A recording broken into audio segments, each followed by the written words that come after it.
अस्सलामु अलैकुम वबरकातुहू। वालिदैन की नाफरमानी की सज़ा। एक गांव में एक बेवा औरत रहती थी जिसके 2 बच्चे थे।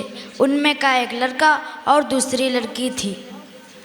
एक दूसरे बच्चों की तरह उन्होंने भी नए और ख़ूबसूरत कपड़े पहन रखे थे। अपने दोनों बच्चों को फिर एक तकरीब में लेकर के गए। तकरीब यानी पार्क जो खेलने का होता है। तकरीब के कुछ दूर बाद एक महफिल हो रही थी जहाँ पे वो दोनों बच्चों ने वहाँ जाने की बहुत ज़्यादा ज़िद की। तहम ज़िद की। पहले तो उसकी माँ ना माने, फिर बहुत तहम ज़िद की कर करके फिर इजाज़त ले ली।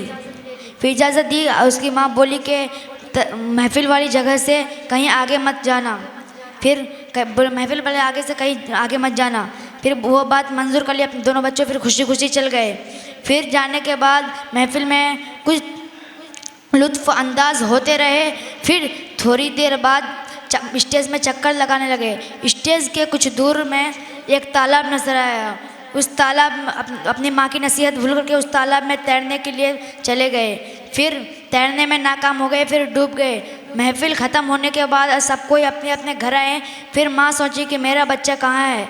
फिर माँ अपने मन में सोची कि बहुत ज़्यादा रात हो गई है, मेरे बच्चा शायद वहीं पे होंगे। फिर उसकी माँ ये सोचकर अपने दोनों बच्चों को लाने गया। फिर वहाँ महफिल के पास कोई भी नहीं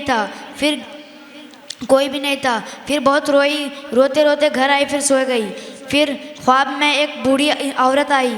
उस बूढ़ी औरत ने बताई, अगर तुम अपने दोनों बच्चों के साथ मिलना चाहते हो तो महफिल के कुछ दूर बाद एक तालाब है, उसमें एक मुट्ठी चावल लेकर के फेंक देना। फिर वो यह बात मंजूर कर ली। फिर नींद से बेदार हुए। फिर एक मुट्ठी चावल, जैसे उस बूढ़ी औरत ने बोली वैसे ही कर लिए।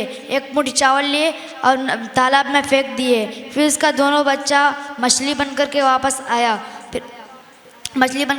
आया। फिर उसकी माँ ये देखकर बेहोश होने से बच गए।